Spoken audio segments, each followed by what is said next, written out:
Rachel, I have a question for you. Okay. It's Friday. Yes. Where are the women? That's a good question. Like, generally, or... I mean, you can answer this in multiple senses of the word. Like, are we talking about, like, the temperature of the room? Like, how are women feeling? Because I would assume pretty bad, just like usually. All right. Well, yeah, if you'd like to talk about women globally, let's talk the state of the woman address. Okay, state of the woman address. Yeah. What's new with women generally? So, Breonna Taylor, I want to take a moment and really put her front and center because that's some recent news this week. And this is a show about women, including, women like Breonna Taylor, whose death will never be avenged and who will never see justice. It is really tragic, and it is absolutely infuriating that the one officer who was actually indicted was indicted for the bullets that missed and nothing else. That's unforgivable. And it says a lot about the devaluation of women's lives, and especially Black women's lives. So I wanted to take a second, acknowledge that, and express, my outrage towards the system, and also just my condolences and solidarity with the community and with her family. I also want to, make a nod to the two separate car attacks that happened. Or I guess it was like a car attack and a car panic, but one of them was definitely an attack last night in LA. Thankfully, nobody died this time. But once again, we see right-wingers running their cars into us, and that's messed up. What else you can say about that? Like, they're going to get away with it. The GOP is trying to make that actively legal. So great, Other than that, how am I doing specifically? Really bad. Actually, I had 2 loved ones die this week, completely unrelated. So women. That was same day, wasn't it? I found out on the same day. So one of my friends, he disappeared last Thursday, and they found his body on Wednesday. It does not seem to have been foul play, but it's still really sad. He had a kid under the age of 1. Was he wandering and fell, or was it a suicide, or what? I know he had TBI, and there was reason to believe he might have been traumatic brain injury. Okay. And there was reason to believe he might have been really confused at the time. Like, it was an existing TBI thing, but I don't know. It seems like the most likely thing that happened is he fell and hit his head and drowned, which is, tragic in and of itself. And then the other one was my grandma. But that's actually kind of a funny story, because I have to take a step back and explain up front that my family is like Bluth levels of dysfunctional. All families are. That's so popular. This is valid. And so my father, who I love with my entire heart, told me and my brother that our grandmother was dead by text message. And I swear to God, it was just like literally like a single text, just like, your grandmother died last night. Like, LOL, your G-Mom did it. I'm out. Like, just. They just didn't. That was just maybe somebody that had their own grief and didn't want to interface with yours. Yeah. And I mean, I get it. Like, when you're grieving, people do weird stuff. And I mean, I love my dad and I'm not holding it against him, but there was sort of a dark comedy to it of like just chilling. And I get a text message from my dad and it's like, LOL, your grandma's dead. And I'm like, oh. Yeah. And she was like super duper old. She was 95. She had lived a great life. She had really done a lot of amazing things. She was literally asleep when it happened. It's like a best case scenario for death. It was quick and painless. And do we have medical verification that people who die in their sleep die painlessly? Because I feel like we say that all the time.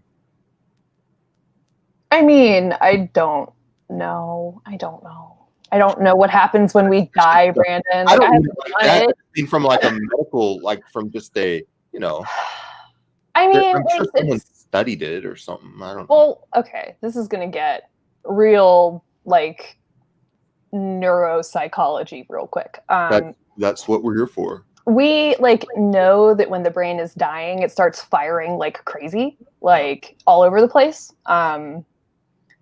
It is assumed that people are not conscious for that, but like, who knows? It's not like we can like bring them back and ask them, like, so I don't know. But so on this episode of Bitch Brunch, right. Experiences, hallucinations, spiritual experiences. Are there angels? Are there angels? God, that would be such a nice topic. But no, that's not what we're talking about today. We're talking about two separate phrases. Wait. What? Before we get there. Okay, before we get there. Because we haven't finished Where Are the Women? Where are the women? Well, Ruth Bader Ginsburg. Ruth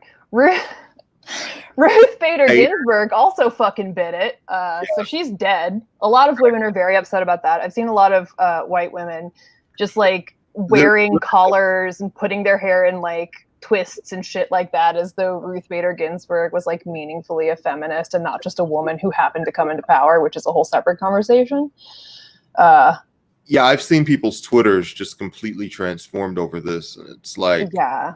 Well, and I kind of get it, you know, like I think women, especially like upper middle class, like professional white women, really saw her as like an avatar for our seat at the table. Getting that last promotion. You've got all the other promotions, but you have that one last one. Right. The institutional barriers. She got the last promotion, and that's right. And then you just get the highest position in the land, and they can't take it from you. And this is massive achievement, especially for everyone. Because I mean, like objectively, like they will do anything they can to disempower us once we have it because they hate us.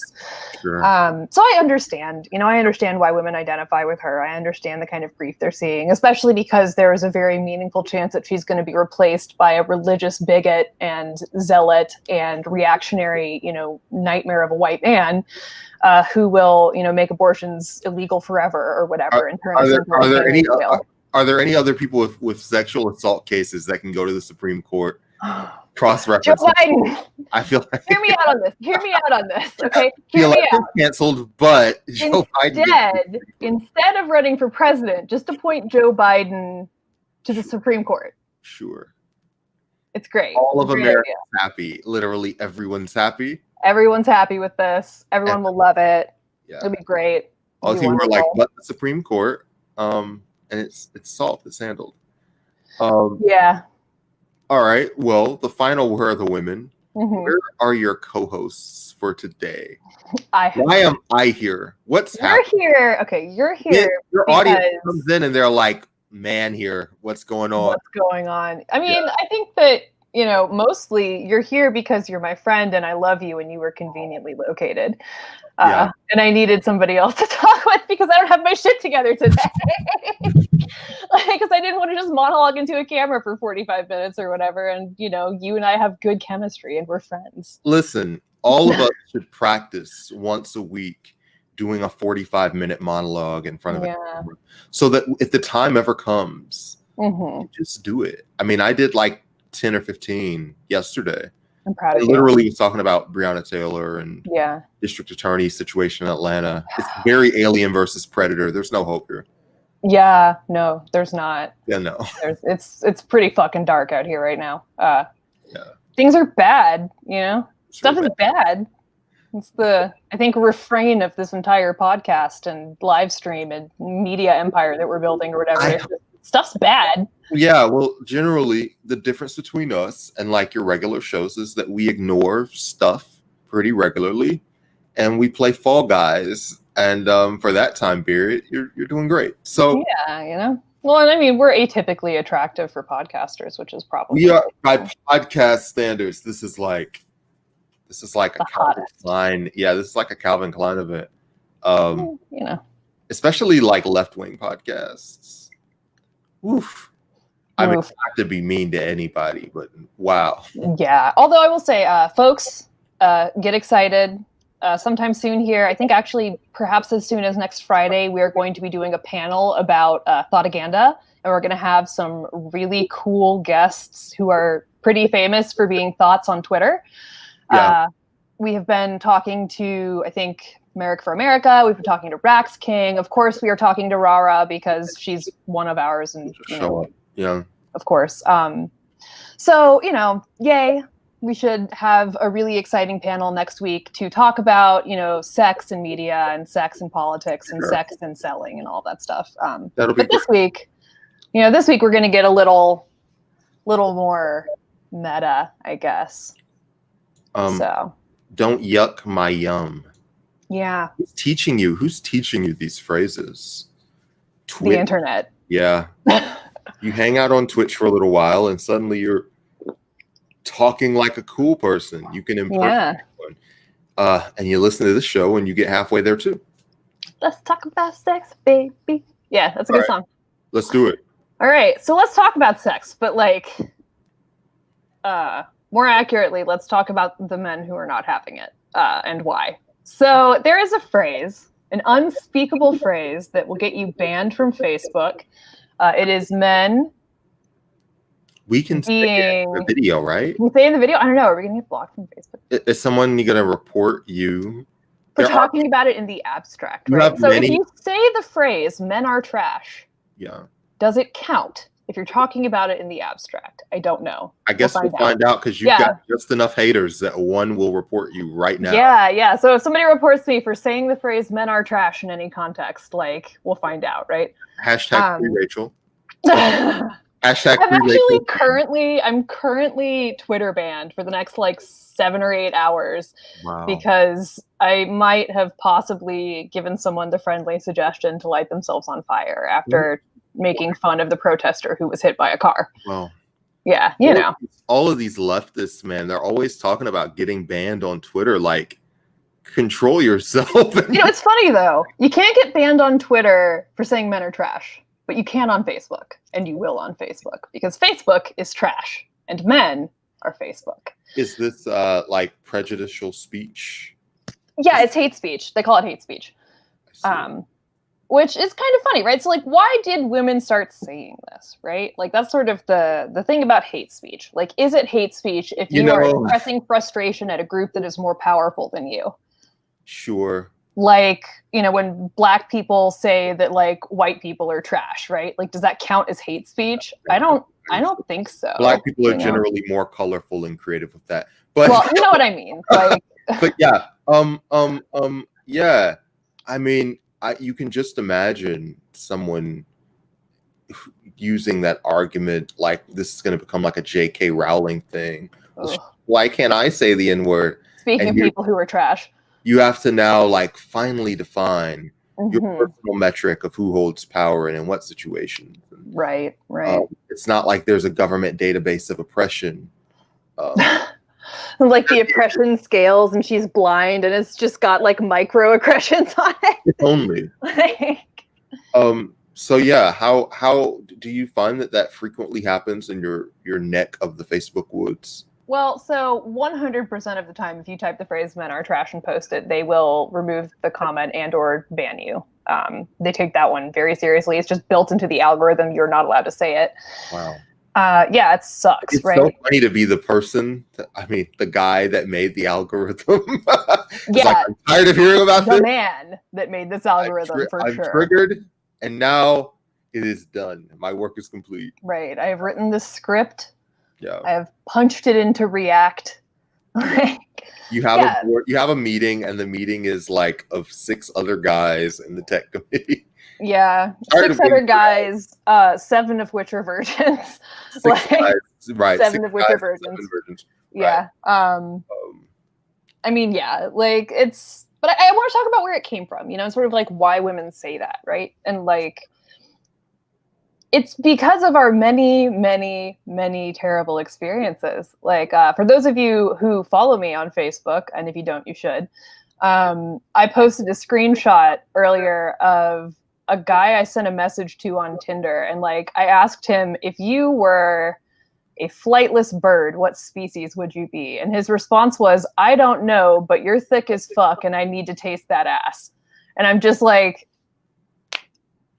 thanks. You didn't even answer the question, bro. Like, just straight into putting your mouth on my butt. That's nice. And it's like this really, like, it's funny, but it really typifies sort of the experience women have with men in the wild. Like where's that conversation gonna go? You just wanted him to say the word dodo? Is this no, I've gotten some really funny answers for that question, actually. Like, some people will say they'd be a dinosaur, which is awesome. I've heard my favorite I've ever gotten was a windmill eagle. Because the eagle's getting killed by windmills. Oof, I got it. Yeah. And I was like, that's pretty good, actually. So, like, I've gotten some good answers to that question, right? And part of the point of the question is how the person answers it, right? Like, I want to see how their mind works. Yeah. But I mean, like, it's I get a lot of that. I get a lot of people who some people, you know, they play the game and they don't want to do the puzzle section. like, really? Really, yeah. Some people just want their entire relationship to be on rails. Yeah, I don't know how this thing with the dials works, but I really want to get out and play Uncharted like I was doing 5 minutes ago. What's happening? Yeah, oh man, Uncharted is actually probably a really good metaphor for how men approach dating. Not like all men, not all men, but like it's, you know, this dude, this white guy going into all of these like non-Western areas and pillaging them and shooting people and like sneaking through the grass like a libertarian, like tyrant king or whatever. I don't know. But, you know, the big difference is, you know, the people are chasing him while he's doing those things. Mm-hmm. Generally on, you know, Tinder, you're just doing it. You're just running in yourself. And like, I can understand finding me extremely attractive because that's the correct opinion. Yeah, no. But yeah. Rip. So, but no, I think the phrase "men are trash" comes from this like very, basically, it comes from this very frustrated and exasperated space, right? And it's frustrating not just because like men are the way they are, but because women are not really given spaces to talk about it. You know, we are sort of denied spaces to talk about it in the public sphere, right? And that's like why the Me Too movement has been such a big deal. That's why like cancel culture is such a big deal. Not that it really is, right? It's because, you know, there is this conflict between all of these institutions and structures that are designed to or shield men from accountability. And women are starting to really push back, you know, and the men are trash thing, I think, is like a direct manifestation of that pushback. So, you know, like as with so many things, right? Like the oppressor will take the language of the oppressed and either, you know, adopt it, assimilate it, and disempower it, or just ban it altogether. And that's what we see with men are trash. And it's frustrating and it's bad, but it sort of is. And I don't know why specifically men are trash gets to people so much. I don't really get that one. I don't get why, like, of all of the things men say about women all of the time, men are trash is the one that like gets us in trouble, women in trouble, you know? I don't get it. Does it get a lot of likes? Do you feel like that content does well on Twitter? I mean, it does sometimes. I mean, we've seen the posts that go gold because they show up in everybody's timeline. This is one of the things about the internet. Like, it's easy to take 2% of that because you're being bombarded with so much fucking stimuli that it's easy to kind of observe a small amount of a phenomenon and think that it's like something that's overwhelming and huge because it is compared to your time and your sense of being able to read something or hear something. So guys will go on Twitter, and if you were to ask a guy, what bothers you about men are trash? They would say it's low effort. It's just man bad to me, give likes. And that's what you'll find in the results of a lot of those tweets. You know, they do go gold. There'll be guys just going, yeah, man bad, likes please. And they'll make some memes of it. And in general, you got like a panel of 10 guys do dinner, and you ask them, what are your film? They would say, just low effort. But the problem is, like, the volume. People think that, well, I see like a couple of these tweets a day, and I can't get around it, so it's just so much. Right. Not like in terms of women being 50% of the population. If like 50% of the tweets that you came across during your day were like men bad, men trash, I hate men. They're like, we've got a real fucking pandemic on our hands. We gotta figure. Well, we handle those so well. Yeah. Yeah. So you kind of get what I mean. It's not as overwhelming an actual phenomenon as it is to, you know, the people who are reading it and reflecting on it and things like that. And that could also be said for just a lot of internet posting phenomenons. We've all got to have the ability to have perspective. Yeah. Well, and I mean, I think when we encounter somebody saying something like that, like making that kind of generalization, you know, we really have to be mindful of the power dynamics around it. You know, we have to think about, like, is this person punching down or punching up, right? Because, like, the sort of balance of that, sort of roughly equivalent for me would be like men calling women females, right? And we'll come back to that later. But like the sort of core thing there is that it's sort of tossing everybody into this sort of dehumanized, derogatory basket. And so like the question then is, if somebody is making, you know, really broad, generalized statements about a group of people, does that group of people have power over them? I don't know. I don't know whether that's like a productive way to think of all of our interactions, though. If that's like the metric that you think of, like, well, who said what? Well, who's got the more power? Well, power where? Or you mean power on Twitter? Because, like, if a woman with 50,000 followers dunks on a guy with like 500, it's like, hey, good, way to go. She objectively, statistically, has more power on Twitter than the guy. Whether he's got a penis or not. But that's not like how we measure these things. Well, yeah, and also I'm not talking about dunking on a specific guy, right? I am talking about making broad statements within the contexts of power. Sure. When we talk about these things, it's really like you're talking about, like, this message is about a broad set of people, but you got to remember it's being perceived by individuals. When you talk about, like, what is the response to such, that weird Facebook developer that sets the filter and his team of other weirdos are individuals in the system, and they perceive these things on their own level. And I also don't know if it's fair to ask, and this is for any power dynamic, whether it's a racial dynamic or a gender dynamic, it's not necessarily rational to expect every individual to have infinite patience for these things. Agreed. We ask people on the left, like, you've got to set some expectations. Take a deep breath, not get offended over weird shit. And for the most part, people do it. Some people just aren't able to think in a broad systemic perspective when they read something bad about it that I self-identify with, especially if they think of that as central to their identity or whatever. So those people, of course, need to get a grip. But it's also important to remember it's not as many people as we think. Yeah. Well, and also I'm not really saying this in the sense of like we have to expect people to always do this, but I think when we are talking about these kinds of phrases and expressions and like sort of frustrations, like it helps to consider them from a place of empathy, you know, from like, why is this person saying this? You know? And I mean, the truth is, like, men treat women like shit.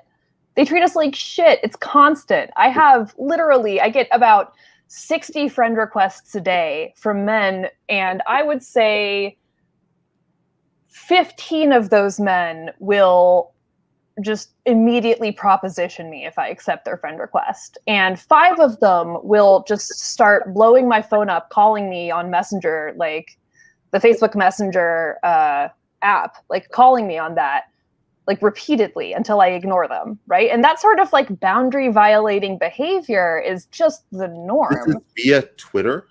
No, this is Facebook, actually. Wild place. Yeah, I don't get nearly as much sexual harassment on Twitter, but I get tons of it on Facebook. Maybe it's because, like, Facebook's these 6 guys in the algorithm, man, it's gone too far. Facebook just recommends people that you don't like. Once you have enough followers, once you have enough your social circles covered, everybody I know who is on Facebook, I've seen them on Facebook already.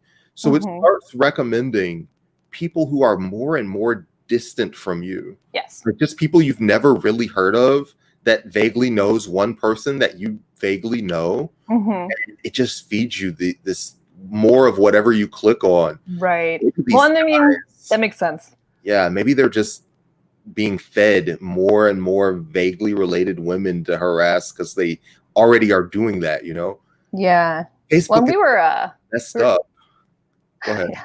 We were talking about this actually under the post on Facebook, because I'm currently Twitter banned. This is why we're both mad at Facebook, is because you've now been forced to re-engage with that world. Yes, it's a bad place. Behind. Yeah, such a bad place. I lost my train of thought. Give me a second. Go ahead. Under that post, we were talking about like, sort of the pickup artist culture and like the sort of law of large numbers way that it functions, right? Because basically pickup artist culture and pickup artist strategy is sexually harass enough women to find one with low enough self-esteem to talk to you. And it's extremely toxic. It's extremely unhealthy for both people. It creates dishonest, just shaky relationships based on dehumanizing the other, and it's bad. Like, there's no part of it that's good. Like, there is no substitute for working on yourself and going to therapy and becoming the kind of person that somebody wants to be with. Like, you can't fake that, right? You have to just do it. You have to take care of yourself and get your shit together. But pickup culture is like trying to like hack that, right? And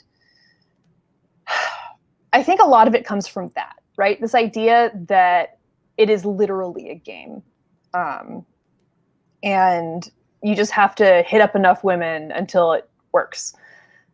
And I think it makes it worse for everybody, honestly, because like, I know for me, like, I'm very defensive with men on dating websites, like, because I'm just kind of waiting. Like, I have no trust there, and I'm like looking for red flags because I already spend so much time, fending off men who are behaving inappropriately. And also, I'm wondering to what extent, like, because Facebook is notoriously sexist,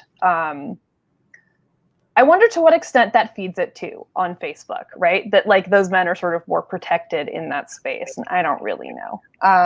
I did not write Facebook's algorithms here, but it's very clear that like they are unequally applied. Do you feel they're more protected on Facebook versus Tinder or Twitter or whatever other places you're going? Gosh, there's zero like moderation on Tinder, as far as I can tell, just none. So Tinder is the worst place on the entire universe for interacting with men. Close behind that is Facebook. Twitter actually is okay. For the most part, Twitter's okay. I mean, there's like a bunch of like creeps and jerks and like, very sexist people. But on Twitter, when something like that starts happening, reliably people will show up and fight like alongside you, which makes it a little bit easier. On Facebook, it seems like it's a lot more, I don't know, segregated. Not like between genders, but like, people have like their private pages, and you engage there and you don't really have the view of the community to participate in that conversation. Which actually is. I don't really use Facebook. Are people hitting on you in the comments of your posts on Facebook? No, they hit on me in my messages a lot. Yeah. Actually, this morning, somebody sent me a message from a random guy's Facebook that had friended me, and it just said, he's married. And I was like, what? It's like, I'm sorry? The man you're talking to is married. And I'm like, honey, listen, I don't even know who this guy is. Like, I don't know what you want me to say here. I'm not interested whether he's married or not. He's got one of these profile pictures that looks like this, and he's clearly not very smart, and his opening message to me was about my tits. So why would I want to steal this husband from you? Like, it's just ridiculous. But it's like a constant thing. Literally, I won't bore everybody with this, but I could scroll through it and just pages and pages and pages of just shitty messages. But I wanted to sort of segue a bit here into talking about the whole females thing, because one of the specific debates I've been having repeatedly on Facebook this week is whether men should call women females. And to be clear, you shouldn't. Don't do that. Don't call us females. It's weird. It's dehumanizing. The only time men ever say this is when they're using it as some kind of replacement for bitch. And everybody knows you mean bitches. Everybody knows. Everyone knows. You're not fooling anybody. You know. So this guy, he keeps making posts. And they're always in the context of like, females are doing this thing. Females will be irrational in whatever way, or females will lead you on, or like a good female does this or whatever. But it's always like in this very like judgmental behavior policing sort of capacity. And it's never like women do this. And I think that there is kind of this debate, like, oh, but like, why don't you just call them females? Because you can call anybody females. And it's like, I don't care for a second, you know, like that you're also calling dogs females. Like, you wouldn't fuck a dog. So none of the other things you call females are things you're trying to have sex with. Like, there's a difference here. Like, between a woman, a human woman, and like a dog or a sheep or, I don't know, a cockroach or whatever. Like, it's not just some strictly superficial thing, you know? And it frustrates me. But I don't know. I mean, like, maybe it's a transitional thing, you know, maybe there's something to be said for at least getting the memo that you're not supposed to call us bitches. And then maybe somewhere along the way, we can also educate these people about, like, no, like, it's not about the word, it's about like the intent, you know? I don't know. Yeah, I don't have a lot to add to that subject, unfortunately. Well, like, I'm curious, like, were you ever a person who did that? Was that like your history? No. You ever had like friends that you had to call out on that? Sure, no, but there weren't any call outs because I was in high school, man. None of us read any of these books and shit. You guys have like advanced the discourse a lot since I was 20. I mean, that's fair. I think we've if you went to OTC, you call people females because that was what the instructor did. I don't know. It's not. That's just if you're doing anything military adjacent, it's really females. Yeah. See, I didn't know that at all. I'm curious where this originated. Folks in the comments, if you happen to know, like, if you have fun and interesting stories about where females come from, if you want to hear it, let us know. By all means. But yeah, that's generally how I understood it. And people who would say females, that was considered maybe a little bit old-fashioned-y.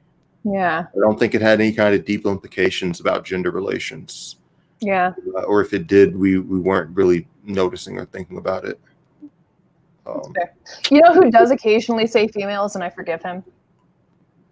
Who? Michael Render, Lord and Savior of Atlanta, Killer Mike.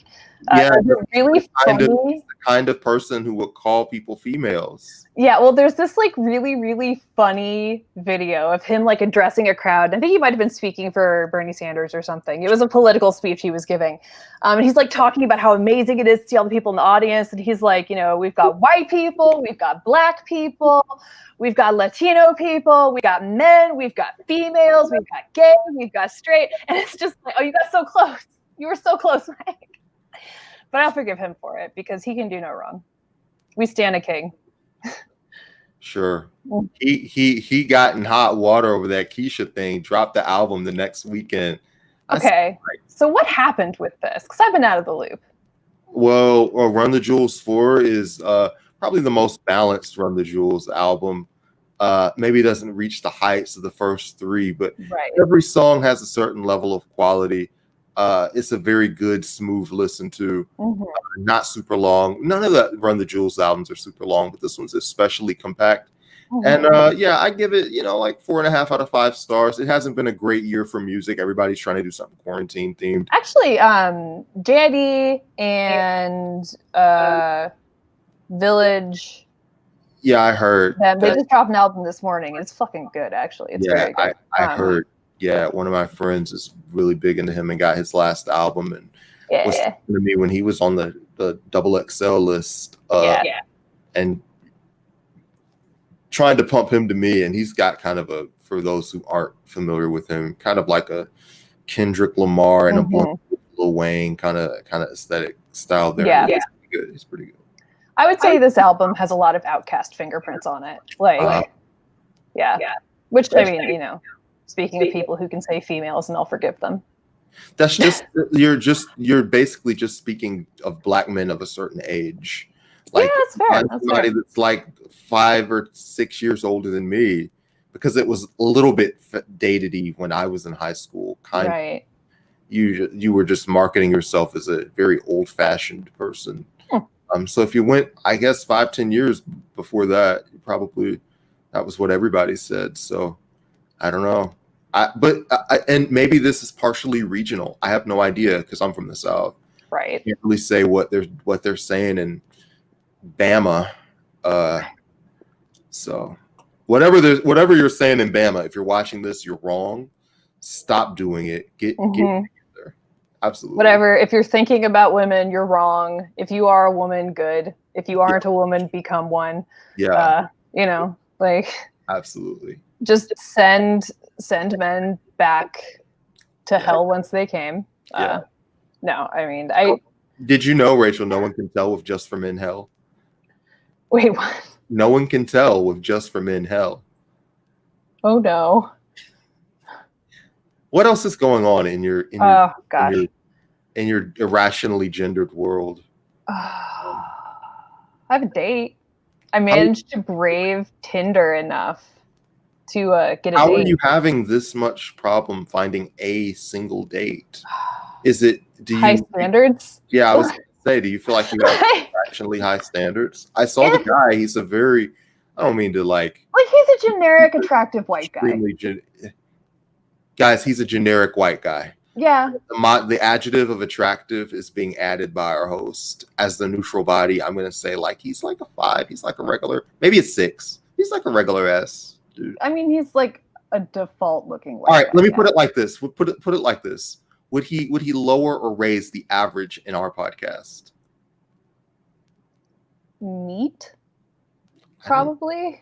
I don't know about that. But anyway, so the guy Brandon's jealous. No. Brandon's jealous. I talk to you for hours a day, and it's exhausting. Really, if anything, you're glad there's somebody else now. Yeah, exactly. Actually, yeah, that is my feeling. But tell me, how high are your standards? Do you feel like you have high standards? I definitely have high standards, and it's not even like. Or do you feel like you have regular standards and Tinder is just not meeting them?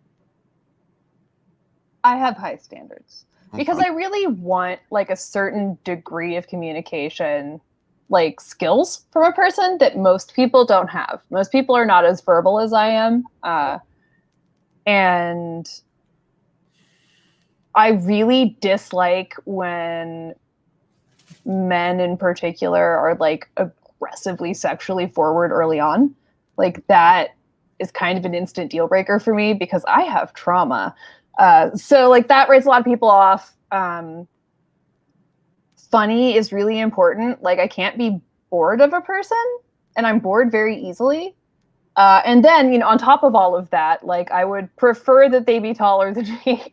I would prefer they be they have to at least be, turn your head. Attractive. Right. Hold the screen a little higher. It's fine. Don't worry about it. All right, go ahead. Yeah, right. Just no, I mean, and it's that part's pretty negotiable. I'm not completely insane. I know. But there are nice to haves that have to do with physique. And I mean, the truth is at some level I have to be physically attracted to them, and I'm above average attractiveness, and therefore it's my game is such that there's a certain degree of physical appearance that doesn't do it for me, and I don't know if that's just because I'm hot and I've pulled really attractive men before or whatever. It's a lot easier for me with women just generally. If you're a woman and you want to date me, slide in my DMs, please. I would much rather date women, but women are hard to date. Are you having or maybe they have high standards? What is your the reason women are hard to date is because how can I explain this? There's this running joke about lesbians not knowing if they're into each other after they've already made out. Think of how hard it is for you to date a woman, and then think of yourself as being a man. How hard that would be. Right.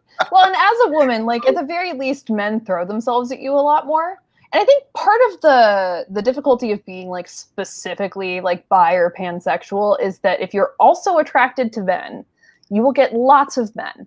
You'll get many, many more men.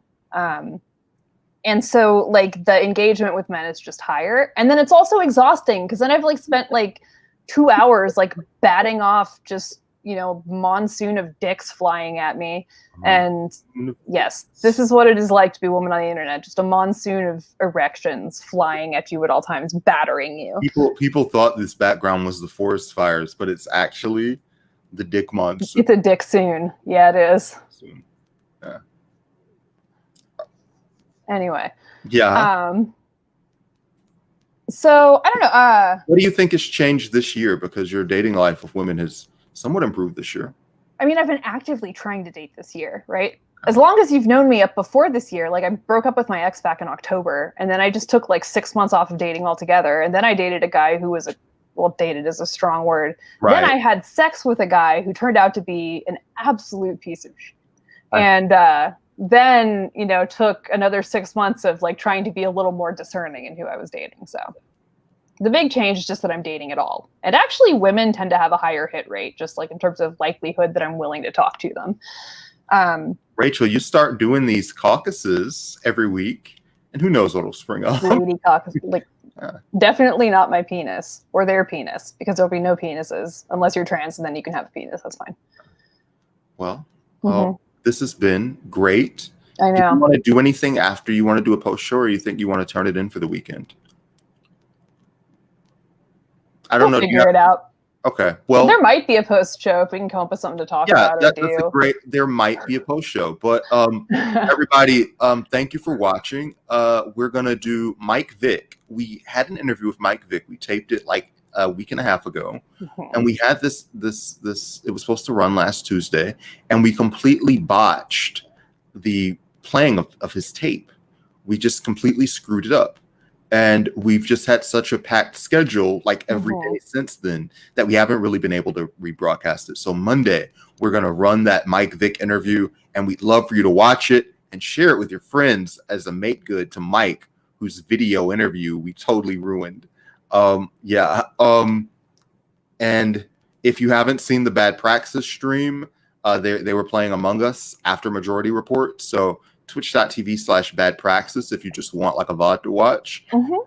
Rara's show ran Wednesday, Hot Girl Agenda, and it had Mariah Parker, and it was one of our best interviews. It was really great. God, Mariah is one of my absolute favorites, by a lot.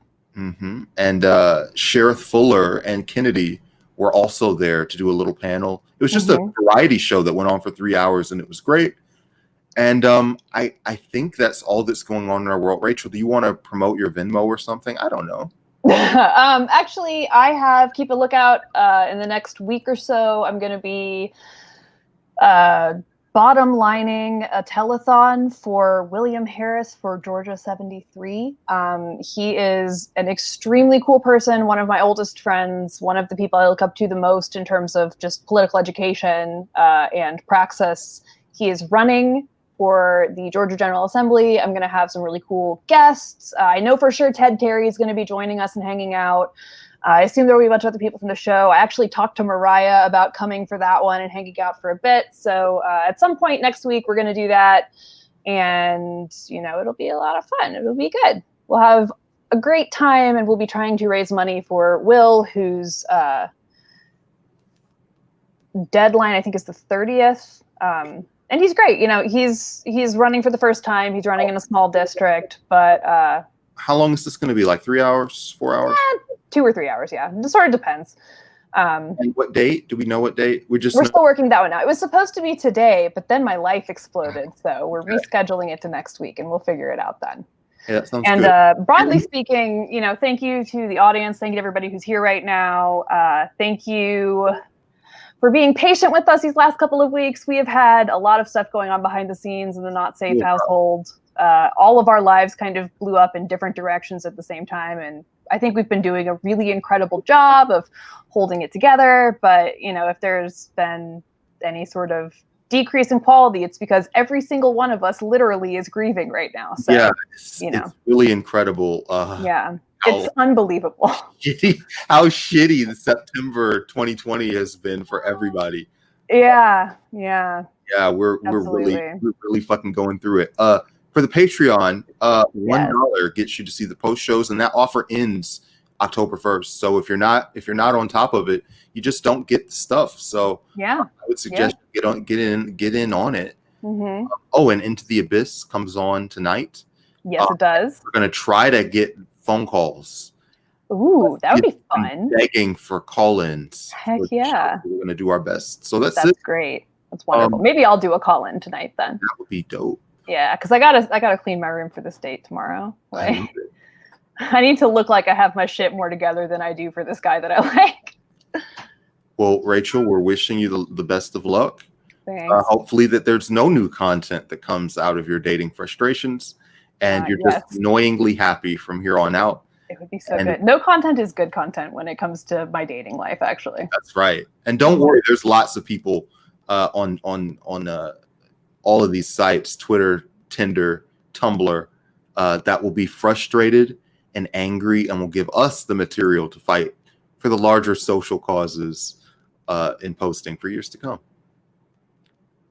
It is worth mentioning, like, all of us are organizers in the real world as well. We are doing our best to actually change things. You know, we do this for visibility. We're hoping to do it eventually for money so that we can like feed ourselves and have some semblance of economic security without working 3 jobs.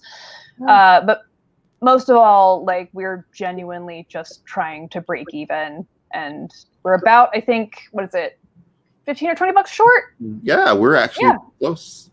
We're like 15 or 20 bucks short a month. So. All right. So. Yeah. Oh, I'm going to let you sign up. How can this be bitch brunch? And the man is speaking for, I've been talking for at least 50% of this episode. Horrifying. Gender parody is sexism now. Thank you, Brandon, as always, for being here with me. My child is trying desperately to come say hello and shouting at me about her shirt in the background. She's putting it on as we speak.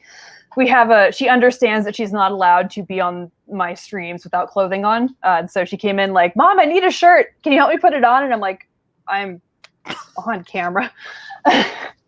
But here's my wonderful, lovely daughter. She's great. Yeah. Her birthday's coming up. She'll be, well, an age. I'm not, yeah. An age. Well, spoilers. Yeah. Anyway. An age. Anyway, thanks y'all for the what? What do you want me to do, Tob? You're really cool. Oh, who's really cool? Me? Brandon? We tell Brandon is cool? You're cool. Yeah. That's right. Yeah. All right. So, like, here, why don't you help me sign off? Say thanks, everybody, for hanging out with us today. And let's say it together. Okay. Thanks, everybody. And we love you. We'll see you next week. Well, and make sure to hit that like button. Hey, call your mom. Call your mom. Call your mom. Smash that like button. Subscribe. Yeah. All right. Become a patron. See you later.